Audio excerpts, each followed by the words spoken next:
पूर्व पक्षत्वेनोच्यते। अब पूर्व पक्ष की तरफ से कहेंगे, बोलिए। उपाधि भेदे अपि एकस्य नाना योग आकाशस्य इव घटादिभिः, ये पूर्व पक्षी कहेगा। भाष्यम उपाधि भेदे उपाधान भेदे आश्रय भेदे अपि स्यात् एकस्य पुरुषस्य नाना योजना बहुत्वम इति यावत्।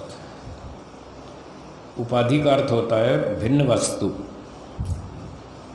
जैसे आत्मा है तो आत्मा से भिन्न वस्तु है शरीर, तो उपाधि का अर्थ हुआ शरीर। तो शरीर अलग अलग हैं, अनेक हैं।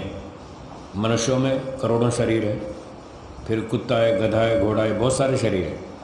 तो उपाधि अनेक होने पर, शरीर अनेक होने पर भी आत्मा एक ही मान ले तो भी व्यवस्था बच जाएगी।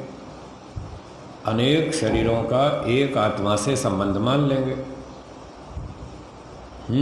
आत्मा तो एक मानेंगे, शरीर करोड़ों मान लेंगे, तो शरीरों की उत्पत्ति, जन्म, बुढ़ापा, ये सब चलता रहेगा। कोई शरीर स्वस्थ है, कोई रोगी है, कोई कमज़ोर है, कोई बलवान है, कोई विकलांग है, कोई सकलांग है, कोई मनुष्य का शरीर है, कोई पशु पक्षी का शरीर है। तो शरीर करोड़ों असंख्य बन जाएंगे, आत्मा एक ही रहेगा। और इस प्रकार से ये जन्म आदि व्यवस्था तो तब भी बन जाएगी। इसके लिए बहुत आत्माएं मानने की क्या ज़रूरत है। जैसे उदाहरण देते हैं आगे, पंक्ति देखिए पहले। उपाधि भेदे उपाधान भेदे आश्रय भेदे, एक ही बात। मतलब शरीर भिन्न भिन्न होने पर, अनेक होने पर, एकस्य पुरुषस्य, एक ही आत्मा का, नाना योजना स्यात्, अनेक शरीरों के साथ संबंध हो जाएगा। बहुत्वमिति यावत, यानी शरीर बहुत सारे हो जाएंगे और जीना मरना सब सिद्ध हो जाएगा। कैसे हो जाएगा? आकाश का उदाहरण दे रहे हैं। यथा घटादि भी उपाधि भी, घट गर्त गृहैः उपाधानैः आश्रयैः आकाशस्य नाना योजना बहुत्वम उपचर्यते। जैसे आकाश एक ही है,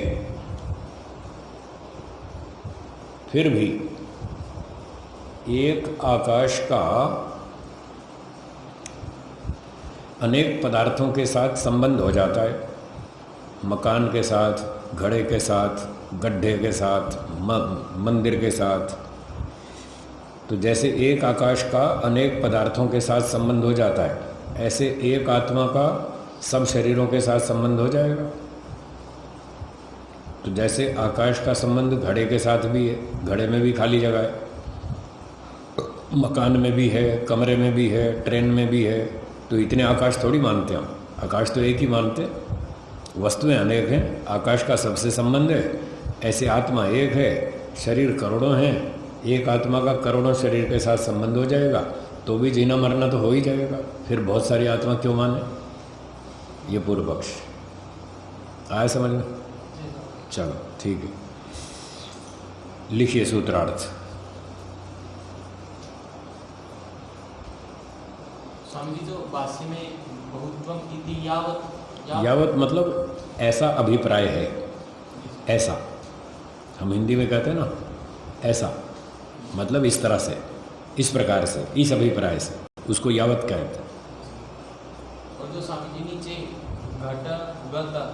घट घड़ा, गर्त गड्ढा, गृह मकान, इन पदार्थों के साथ आकाश, एक आकाश का नाना योजना, अनेक पदार्थों के साथ आकाश का योग, योजना योग संबंध, एक आकाश का अनेक पदार्थों के साथ संबंध हो जाता है तो बहुत्वम उपचर्यते, तो बहुत नाम से कहा जाता है। घटाकाश, मठाकाश, मेघाकाश, तो जिस वस्तु के साथ आकाश का संबंध होता है तो उसके नाम से आकाश को कह दिया जाता है।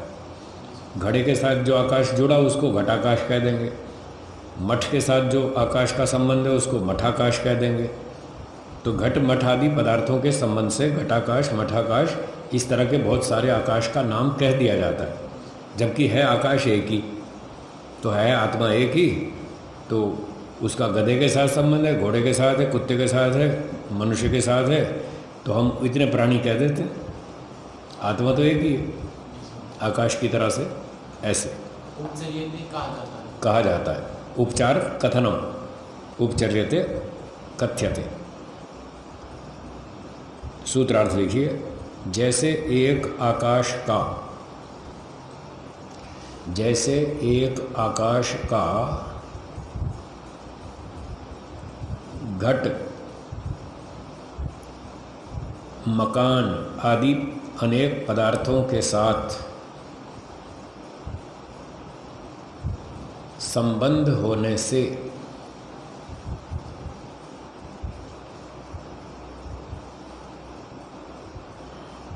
घटाकाश,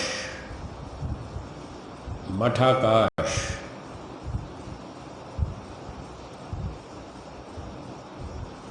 आदि, घटाकाश, मठाकाश आदि इस रूप में अलग अलग कथन कर दिया जाता है।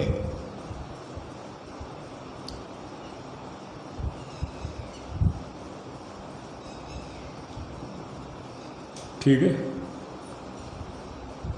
कर दिया जाता है। इसी प्रकार से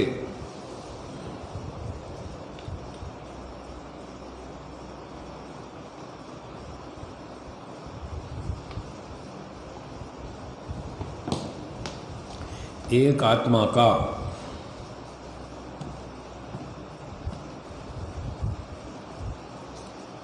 अनेक पशु पक्षी मनुष्य आदि, एक आत्मा का अनेक पशु पक्षी मनुष्य आदि शरीरों के साथ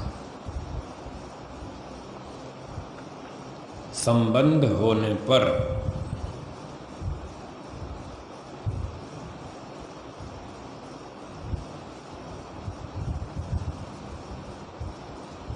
अनेक आत्माओं के रूप में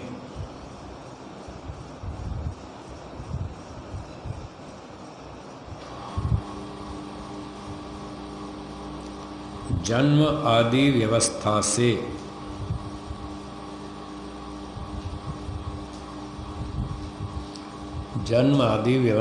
से कथन कर दिया जाता है।